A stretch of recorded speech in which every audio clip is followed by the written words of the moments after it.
been with Genesis from 96 to 98, just 2 years. That is definitely an experience, that can change life Yep. and be a big challenge. What do you remember of those 2 years? Did they pass very fast, or you actually treasure every single moment? It went very fast, of course, yes. I mean, I think the older you get, everything seems to go fast, But when I joined Genesis, I was 28 years old. And the guys, they're all about 20 years older than me, So there's a generation gap. But we had music in common. Yeah. I think that I remember most fondly writing with them. That was a really nice experience, just to sit in the studio and actually create something completely new together. Of course, when we were touring, it's nice to perform, songs like Carpet Crawlers and Mama and Turn It On Again and stuff with Genesis. It's a nice feeling to do that. But I think the most special feeling was creating something new. It's like a new child, a new piece of magic that lasts forever. And that was really nice. I learned a lot about the business as well, how things work on such a big level, how the machine works. Yeah. And I can't say I particularly enjoyed that side of it, but it was interesting to watch and to see, and I learned from it. And when I started a solo career 15 years ago now, I knew what to do, I'd seen how it all works, and I wanted to build a solo career very gradually and slowly. I didn't want this roller coaster scenario that so many people have in the music business. I really wanted to control it and take my decisions carefully. And I've done that now for the last 15 years of a solo career. And when I look back, I think, my first commercial success was in 1994. Now we're in... what are we, 2016, yeah. So, 22 years of being in the music business and making a living from it and releasing records. I feel most proud about that than I do about anything. It's nice having number one singles or singing with Genesis, of course, but to have a career for that long and still be doing well, I do maybe 100, 120 shows every year. I have my own production, my own... record company, publishing, everything. And I've built it gradually myself. And that's the thing I'm most proud of from what I've done in my life. And it allows me to do things like this, and make decisions for myself. And do you actually remember the very first time that you played with Genesis? Was that a kind of audition or something like that? Well, the first time I didn't play with them, but I sang in the recording studio to the recordings of the original songs. Yeah. So the first song I ever sang was No Son of Mine. And I always remember putting the headphones on in the studio. And of course I had Phil Collins doing backing vocals because he was on the recording. Sure. So that was quite strange, singing and having Phil doing backing vocals in my ears. Yeah. So, I remember that very well. But the first concert that I remember was in Berlin, and we did our first concerts were like promotion events. Yeah. And I think the first one we did was at the Communication Tower in East Berlin, and it was a lot of press, and it was acoustic. And I remember near Z, the drummer, he was hitting a table with drumsticks. There was no drums, there was nothing. He was just hitting a table. It was very primitive.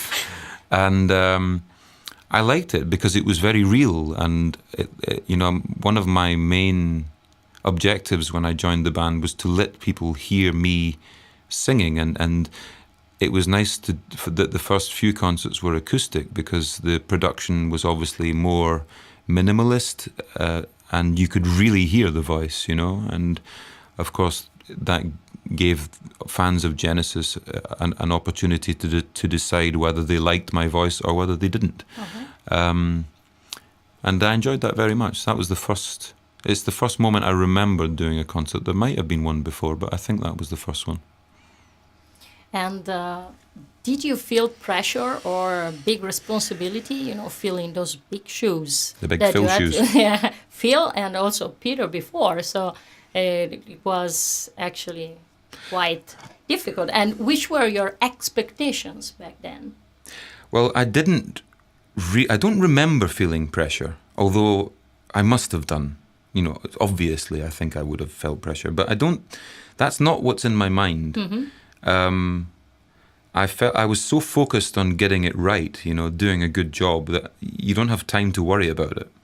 And I also had a lot of self-confidence, as a singer. I knew I could sing, and I knew I was able to do these songs. I would just have to create my way of doing it, And the question was always going to be, will I have enough time to be able to do my versions and for people to accept it? As it turned out, I didn't. But I've gone on myself to give myself that time. And now, it's a very different story now from what it was then, So, yeah, I mean, the expectations, I don't know, it was maybe I expected more from it than was reality. But I think that's to be expected, how things look from the outside are very often quite different from how they are on the inside. And when it came down to it, we were just 3 guys or 5 with Near and Anthony Drennan playing music. And the fact it was Genesis, it could have been anybody, we were just a bunch of guys playing music. And that's how I looked at it, just a bunch of guys playing music. And it was hard work as well. It was a lot of concerts. We did 44 shows in 60 nights.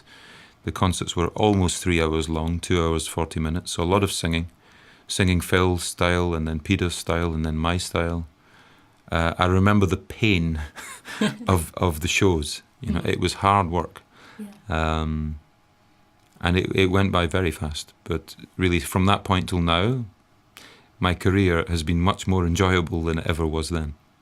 And did you have any opportunity to make the songs yours and try maybe some rearrangements, or the band wanted to stick, with the original classic versions? Yeah, I mean, we stuck predominantly with the original versions, but we did have an acoustic part of the show where the songs were a little bit different. Follow You, Follow Me, for example, one of their best songs.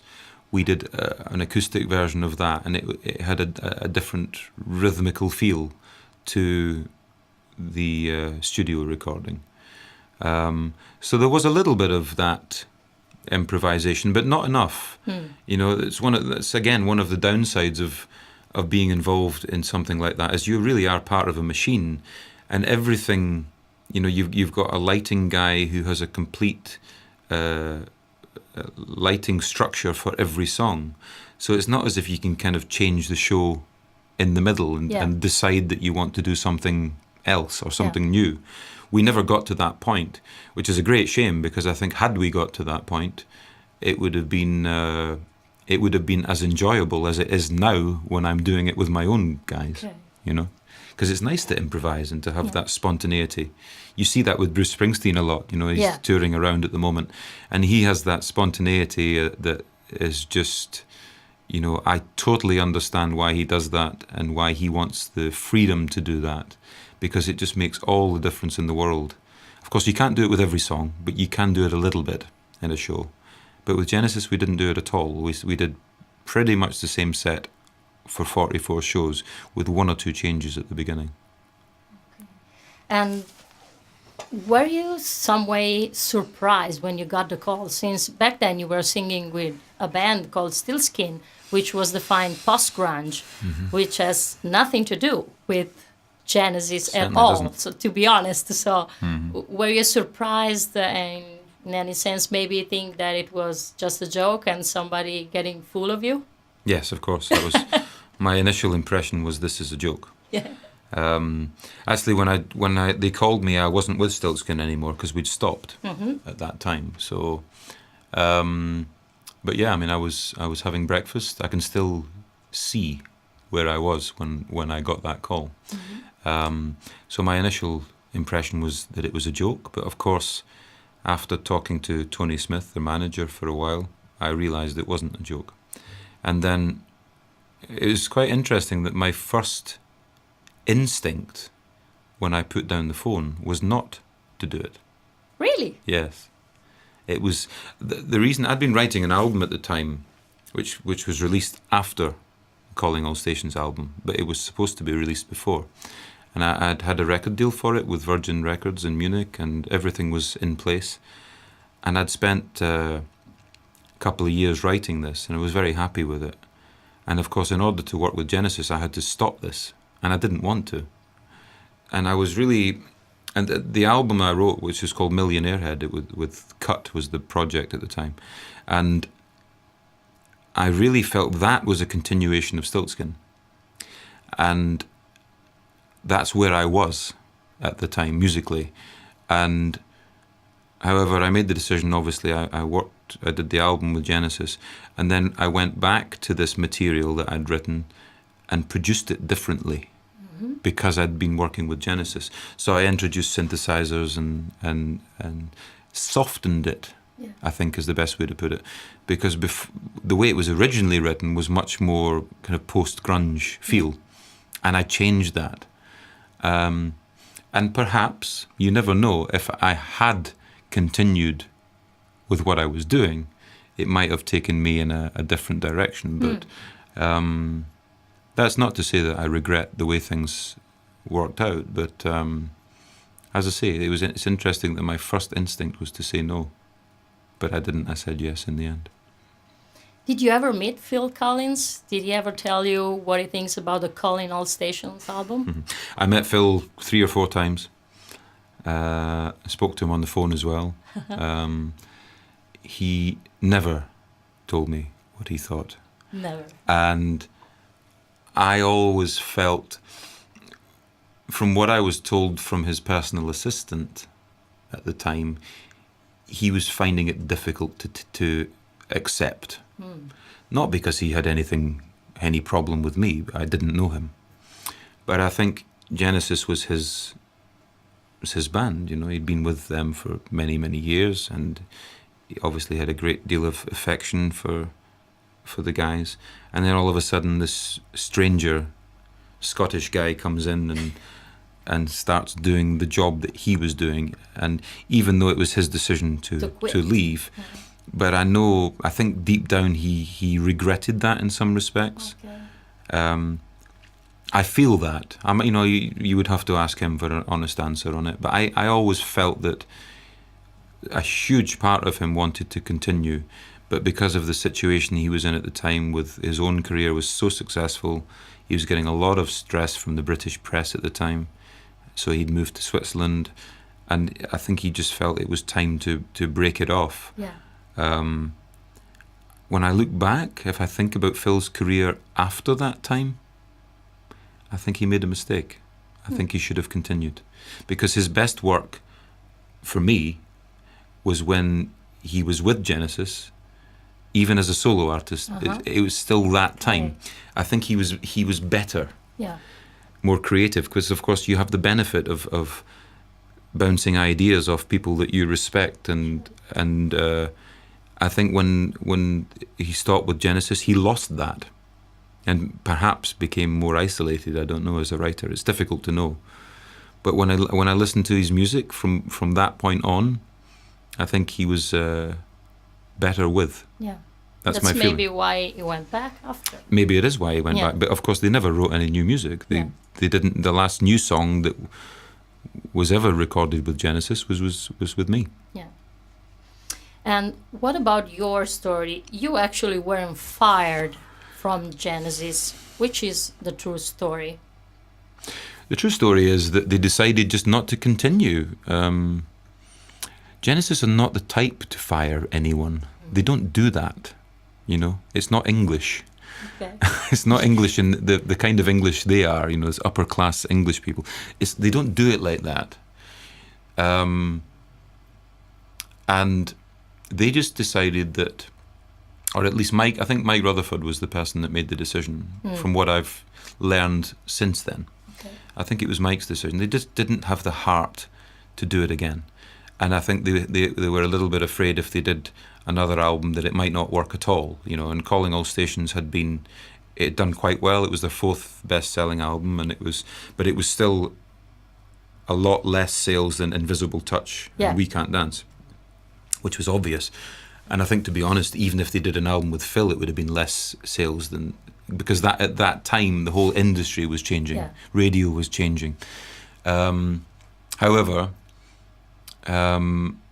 Mike just didn't have the heart to do another one, which, you know, I think's a bit of a shame. You know, when I see artists like that, you know, if you take Gabriel or the late David Bowie or U2 or any of these great bands, they're still doing music, you know, they're still doing songs. And okay, most of the time the songs aren't actually as good as they were when they were at their peak, but they're still doing songs. And at Genesis aren't. And I don't know why. I mean, Mike and the Mechanics do, yes. Yeah. And Steve Hackett does his own albums and stuff, but you know, they just don't do anything together. And I do not, for the life of me, understand that. I just don't. I think it's such a waste. And maybe they've recorded something and told nobody in it, but they weren't very happy with it. It's possible they've done that, I guess. But it seems such a shame that a great name like that just stop creating as an entity. But then, of course, it's their decision. You know, they started it. It's up to them. And what do you remember of the Inside days with Stillskin? It was a great success indeed. Also, thanks, you know, to that Levi's TV commercial. Mm-hmm. How do you see that? I mean, that commercial will actually, it was like a double-edged sword, or, you know, looking back at it, or no, it was great. I mean, at that time, you know, Levi commercials in the 90s and the late 80s, I mean, they were, up until Inside, they had always been classic songs, like I Heard It Through the Grapevine, and stuff like that, you know, the great established songs. Inside was the first new original song that they had used as a commercial. Yeah. And it's a great guitar riff. I don't sing on the advert, actually, because there is no vocals. It's true. It's only guitar and bass, of course, and drums. But so I have nothing to do with the Levi commercial. But Inside is a great guitar riff. You know, it's one of those simplistic, like Smoke on the Water or Paranoid or one of these kind of very traditional rock songs. It's a great and very simple guitar riff. And of course, having I think it was £8 million advertising campaign. Wow. You know, you can't get that in the music business unless you're Michael Jackson, you know, or were Michael Jackson. So, you know, it was great. I know it's maybe in some ways you cannot follow on from that. That's the problem. You know, once you have that, where do you go? You know, the only way is down. So, yes, of course, there was a downside to it. Would I change it? Absolutely not. Okay. It was fantastic. Did you ever think, you know, what if that commercial never happened? Maybe your career would have had, you know, a different... Not at all. Not at all. I mean, you know, it was a #1 single in the UK and the MTV European charts, and that happened to me and the guys, and why would I want to change that? And do you know how the song was picked for the commercial? Well, Peter Lawler, the guitar player, was asked. He was from that world of advertising. He did a few musical. He did stuff for the Olympic Games and a lot of really good. Made a fortune from it. Okay.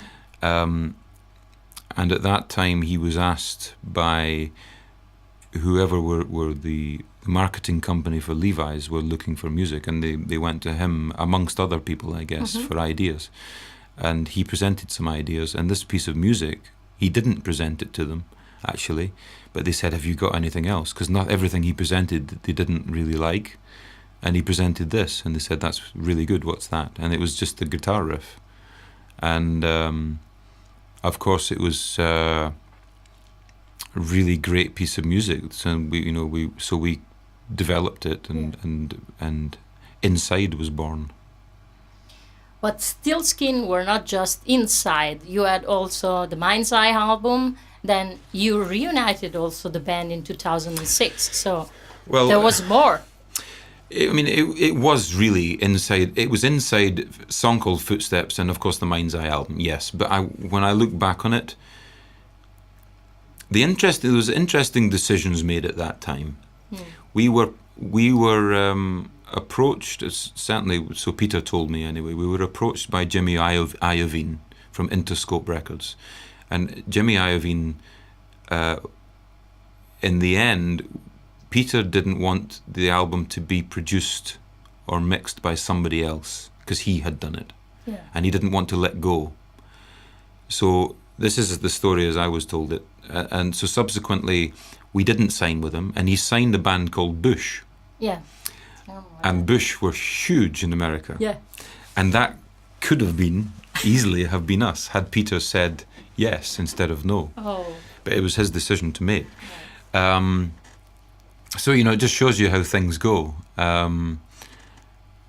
That could have changed everything. And I think at that time, if Jimmy Iovine had produced the album, it would have, without a doubt, would have been a better album. And we would have maybe written a bit more stuff together, and maybe there would have been another moment. You never know. It's lots of maybes. Oh, of course.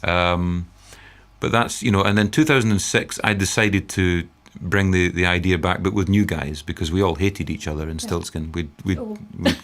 We'd completely fallen out, and nobody liked anybody. Okay. So it was a complete mess. Too much, too quickly, So that's why also the reunion was actually it was fast. new. It was new people. Okay. I mean, I put new guys. Okay. I wanted to write a new rock album, and so I used the Stiltskin name. Okay. And released the album She, and did another one later called Unfulfillment, and and I wanted it because a lot of the music I do is quite varied. Like my latest album is more acoustic. Sometimes I've done a couple of albums like that, more acoustic, and I needed something that if you like, when people bought it, they knew it was a rock album. And that was the reason I used the Stiltskin name again, because it symbolized rock, effectively. And how different was your approach to Stiltskin compared to Genesis and vice versa? I mean, how can you define Ray Wilson's essence, which is in both bands? Well, Stiltskin was a dictatorship, that Peter was the dictator, absolutely through and through. And he wouldn't let anyone into anything. Okay. That was his way. Although, obviously, without a singer, you're not going to have much of a band, and he knew that. And the Stiltskin sound, was as much about the voice as it was about the production. So he couldn't really live without me, whether he wanted to or not. But it was very much a dictatorship, and that's why it didn't work. Of course, that's why it fell apart. So more than in Genesis. Much, much more. Genesis, Really? Genesis wasn't like that. Oh. You would think it would be, but it wasn't. Mike and Tony very much made me feel part of the band, and I was, from a contract point of view, I was a member of the band who got a percentage of the profits and everything. Yeah. They made me part of the band, and I think they are obviously wise enough to realize that you cannot have a singer, such an important part of the band, and not make him a true member of the band. You're going to have problems somewhere down the road, So they made me initially like a kind of junior member of the band from a business point of view, and the next album that we were going to do, I would have been like everybody else. But we never did the next album. But they did make me part of it, and I'm not the type of person that sits in the corner and keeps my opinion to myself. I say what I think, and I had many arguments with them on a musical basis. I didn't interfere with their business decisions, of course, because it was their money. But from a musical point of view, absolutely, I made my voice heard. They knew I was around. So you have big balls. I have huge balls, huge Scottish ones. Yes, I'm not afraid to open my mouth if I believe something. You also had a solo career, which are, in your opinion, the albums that represent you the most as a solo artist? Good question. I mean, the thing about me is I'm first and foremost a singer. That's what I am, you know. And I've done all these different things, different styles and whatnot, and it's always been about the voice, you know. That's the common line through everything I've done. Whether you like my voice or not, of course, that's taste, but it's always been about the voice, you know. Albums that truly defined me. All I can say is that in these times, I feel when the last album I did was more acoustic, and the next one, which is in October, is with the full band again. I feel the most comfortable with an acoustic situation. That's where I feel I belong. And I mean, I can do the rock stuff and all the rest of it. The voice can do that. And even, I was singing the other day with a very famous pianist called Leszek Mostia, who's a fantastic jazz pianist. And we were singing New York State of Mind, a Billy Joel song, which is not rock at all, and it's not acoustic either. And it's more like crooner, Yeah. And that also suits my voice. I have a lot of versatility as a singer. But where I feel comfortable, it's almost like my default position. My default position is sitting in the corner of a bar with an acoustic guitar, playing songs and telling stories. That's where I feel the most comfortable. And that has always been like this? Or it I changed? think it's been like that. When I started my solo career, it was like that.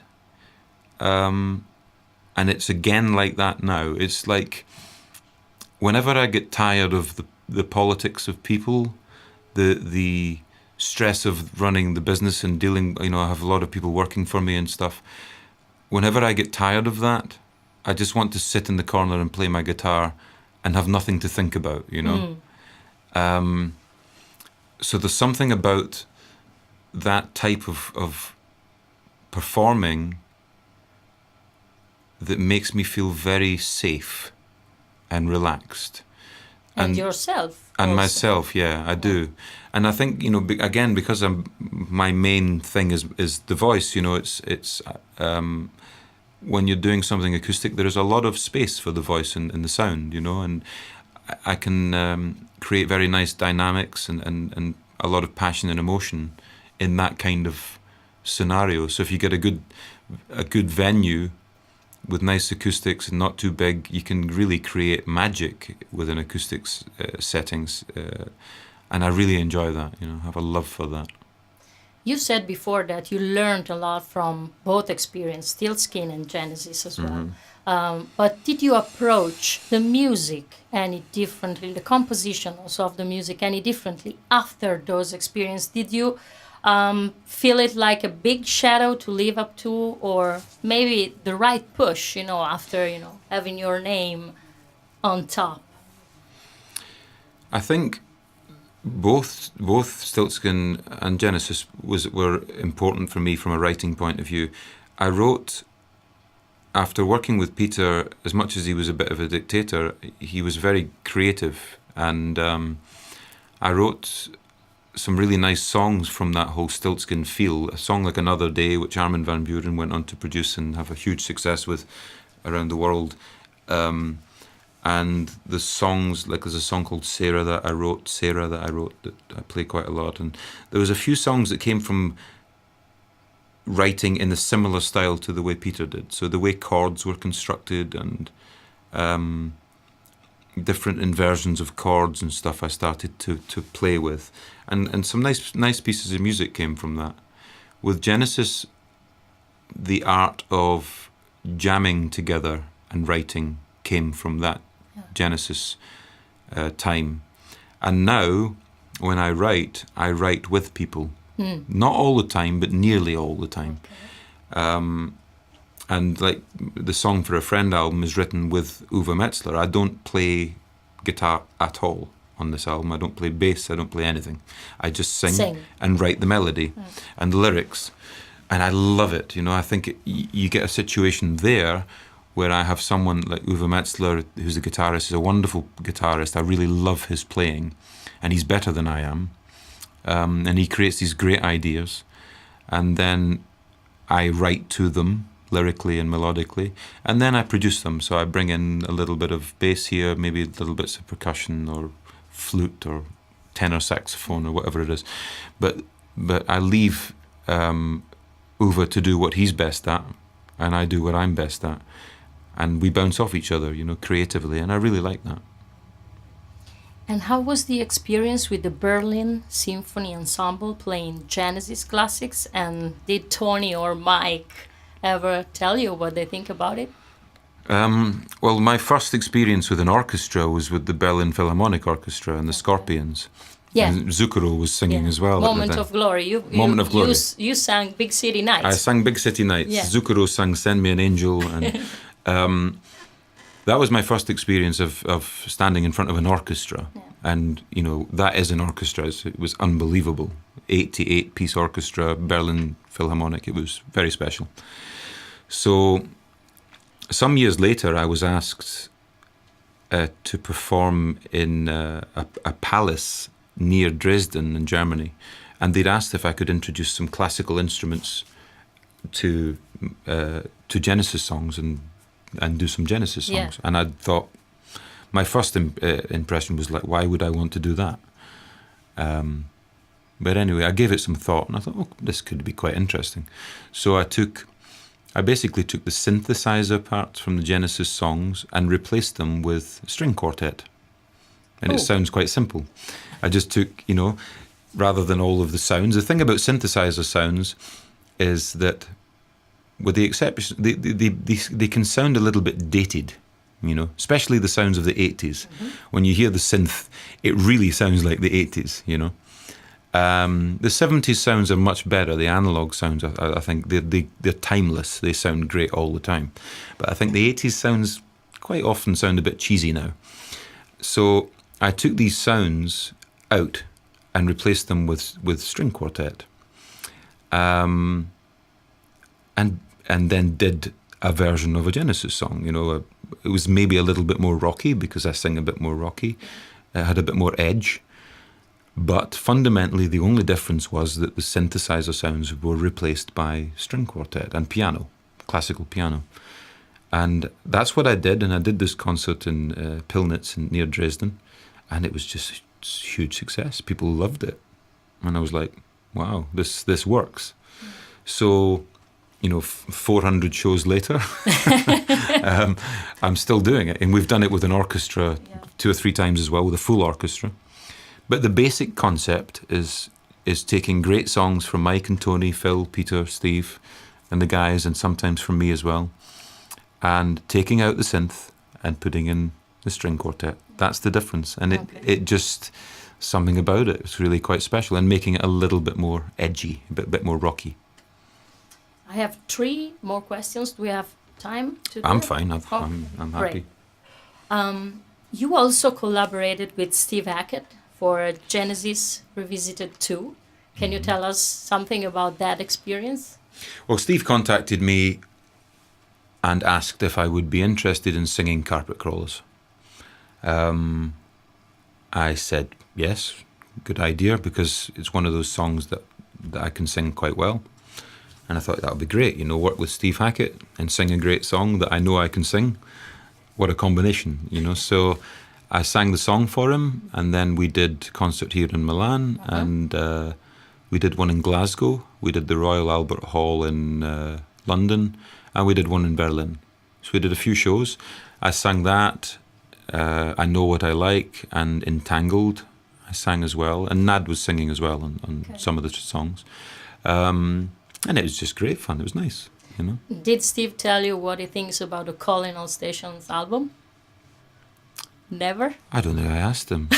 Okay. I'm not sure I care, actually. Okay. It doesn't matter. It's too late now. Okay.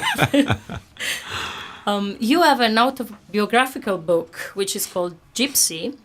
It's out on Edizioni Segno. Mario Gemetti. Yeah, it was published in 2014 and written by an Italian journalist, Mario Giammetti, as you mentioned it. Yeah. What do an Italian journalist and a Scottish musician have in common, to collaborate on such a project? And seriously, tell us about the book. Well, I asked him not to write it, and he wrote it. Oh, really? So there's the starting point. Okay. So, like my relationship with Vanya, we have a good argument, and then, but, he said, I've made a commitment to the publisher or whatever. And I said, well, I don't want you to write it. But he wrote it anyway. Okay. And, I've met him since then, so it's no problem, no big deal. So that means that you're not involved in the book? Not really. Okay. So although he spoke to a lot of my colleagues. So it's a biographical book, not autobiographical. It is, yeah. Okay. Although he did speak to people close to me, so I'm sure that I don't know what it says. I've never, it's in Italian anyway, so I wouldn't be able to understand it. And I've never asked anyone to translate it. Okay. But I'm sure there's a lot of truth in it, because Mario's, to be fair to him, he's not one for bullshit, he asks the difficult questions. Like when in 2007, when Genesis were being interviewed, he asked Mike, Tony and Phil, will you play anything from Calling All Stations? And so he has my eternal respect for asking that question. Okay. And but yeah, so the book exists, and yes, I know he interviewed people that are close to me, so I'm sure there's a lot of truth in there. All right. Last question for today. They say classic rock will never die, and that there's no more chance for new bands to become classic in the last 15 years, because everything goes so fast, and there's no time to build a career, also because of the business and how it is structured right now. What's the future of rock in the opinion of somebody like you, who had the opportunity to get a classical band reborn, in a sense, back in the days with Genesis, even if it's 20 years ago? And I think it's pretty dead now. I think at the moment or maybe it's just sleeping. Okay. But when you look at radio, not all radio, of course, but most radio, there's no place for it. Maybe maybe you could look at bands like the Foo Fighters, and there are probably other examples as well, even Muse, perhaps, and stuff like that. There are good bands out there, but it's very difficult for them. And I think, but the Foo Fighters 20 years ago, they 20 years ago, and of course Muse have been around a while as well. So, but now we're in the world of streaming. Yeah. So young people are streaming their music, which means the artists are not earning any money anymore. So you really have to look at this and think, okay, where do we go from here?